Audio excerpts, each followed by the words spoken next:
Assalamualaikum warahmatullahi wabarakatuh. Di video kali ini, saya akan melakukan performance test untuk ujian tengah semester Filsafat Ilmu Pendidikan. Sebelumnya, di sini saya akan memperkenalkan diri terlebih dahulu. Saya Jessica Putri Weken dari Prodi Pendidikan Ekonomi kelas B dengan dosen pengampu untuk mata kuliah Filsafat Pendidikan ada Ibu Eka Putri SPD MPDE. Baik, selanjutnya di sini ada 4 soal. Yang pertama, jelaskan arti filsafat dan makna pendidikan. Yang kedua, ceritakanlah sejarah perkembangan filsafat. Yang ketiga, jelaskan hubungan antara filsafat, manusia, dan pendidikan dalam upaya pengembangan sumber daya manusia. Yang keempat, jelaskanlah bagaimana hakikat diri dan keberadaan kita sebagai makhluk alamiah dan sosial di lingkungan kehidupan kita. Baik, di sini saya akan menjawab pertanyaan pertama, yaitu arti filsafat dan makna pendidikan. Arti filsafat ada berbagai macam pengertian. Yang pertama dari sisi kebahasaan. Kata filsafat berasal dari kalimat Yunani, yaitu philosophia. Philo artinya cinta, sophia artinya kebijaksanaan atau kebenaran. Jadi, philosophia adalah orang yang mencintai kebenaran. Yang kedua dari sisi filsafat sebagai ilmu. Plato mengatakan filsafat adalah ilmu pengetahuan yang berusaha mencapai kebenaran yang asli karena kebenaran mutlak di tangan Tuhan. Lalu, Aristoteles, murid Plato mengatakan, filsafat adalah ilmu pengetahuan yang meliputi kebenaran yang terkandung di dalamnya ilmu metafisika, logika, retorika, politik, sosial budaya, dan estetika. Lalu yang ketiga, ada filsafat dari sisi benda. Titus dan kawan-kawan mengajukan dua pengertian filsafat. Yang pertama, filsafat adalah sekumpulan problem-problem yang langsung mendapat perhatian dari manusia yang dicarikan jawabannya oleh ahli filsafat. Lalu ada filsafat adalah sekumpulan sikap dan kepercayaan terhadap kehidupan dan alam yang biasanya diterima secara tidak kritis. Baik, selanjutnya ada makna pendidikan. Dalam bahasa Arab, pendidikan disebut tarbiyah yang diambil dari kata robba yang bermakna memelihara, merawat, mendidik. Menurut pengertian Yunani adalah pedagogik, yaitu the art practice of profession of teaching, seni praktik atau profesi sebagai pengajar atau pengajaran. Yang ketiga, makna pendidikan secara sederhana dapat diartikan sebagai usaha manusia untuk membina kepribadiannya sesuai dengan nilai-nilai di dalam masyarakat dan kebudayaan. Lalu yang keempat, di dalam Kamus Besar Bahasa Indonesia, pendidikan adalah proses pengubahan sikap dan tata laku seseorang atau sekelompok dalam usaha mendewasakan manusia melalui upaya peran dan pelatihan. Lalu, menurut Ki Hajar Dewantara mengartikan pendidikan sebagai upaya untuk memajukan budi pekerti, pikiran serta jasmani anak, agar dapat memajukan kesempurnaan hidup dan menghidupkan anak yang selaras dengan alam dan masyarakat.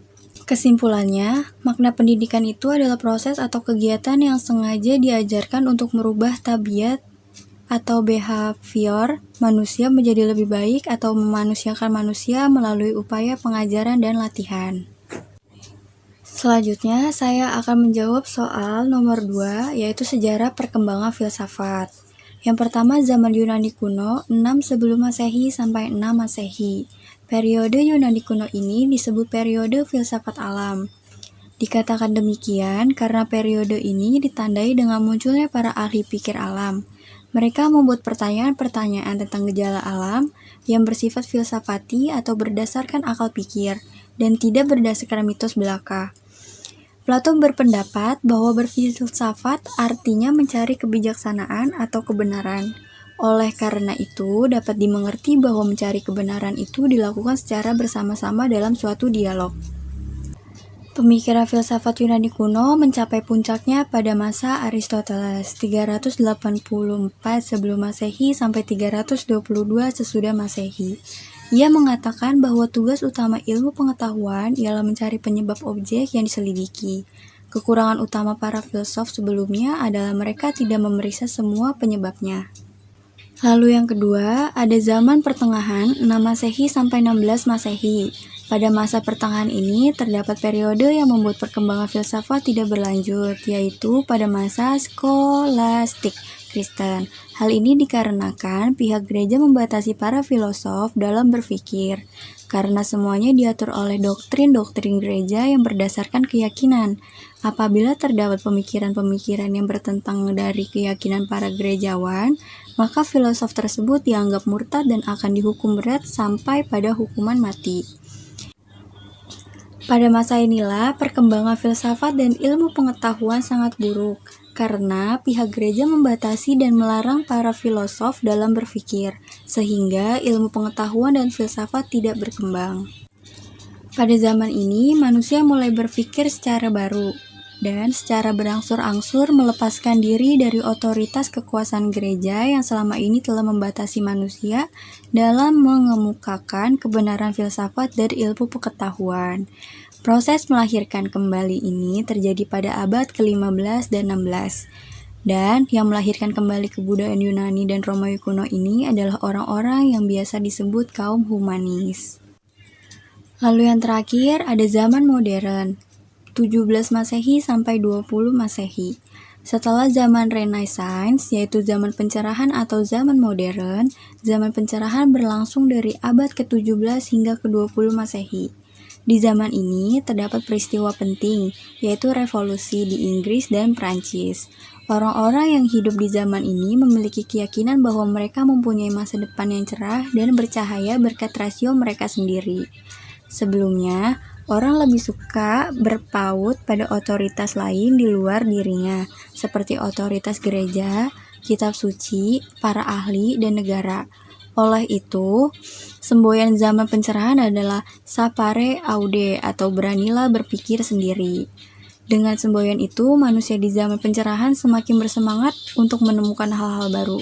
Mereka memanfaatkan akal mereka semaksimal mungkin untuk menggapai perubahan, kemajuan, pertumbuhan, pembangunan, peradaban, reformasi, dan revolusi.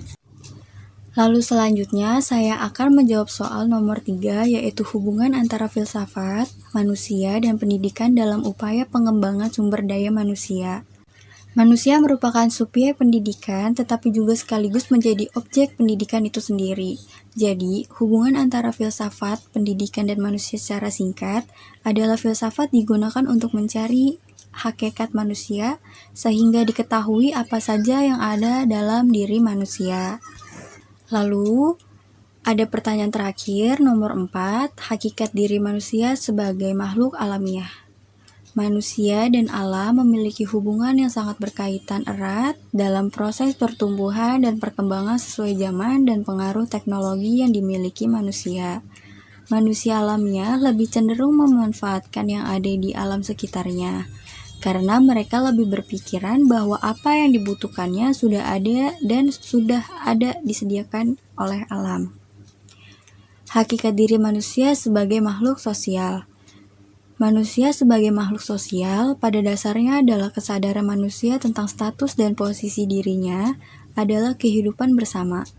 Setiap manusia cenderung untuk berkomunikasi, berinteraksi, dan bersosialisasi dengan manusia lainnya. Hakikat manusia sebagai makhluk sosial akan membentuk kaidah perilaku serta bekerja sama dalam sekelompok orang yang lebih besar. Sekian untuk performance test ujian tengah semester di materi pendidikan filsafat. Saya ucapkan terima kasih. Assalamualaikum warahmatullahi wabarakatuh.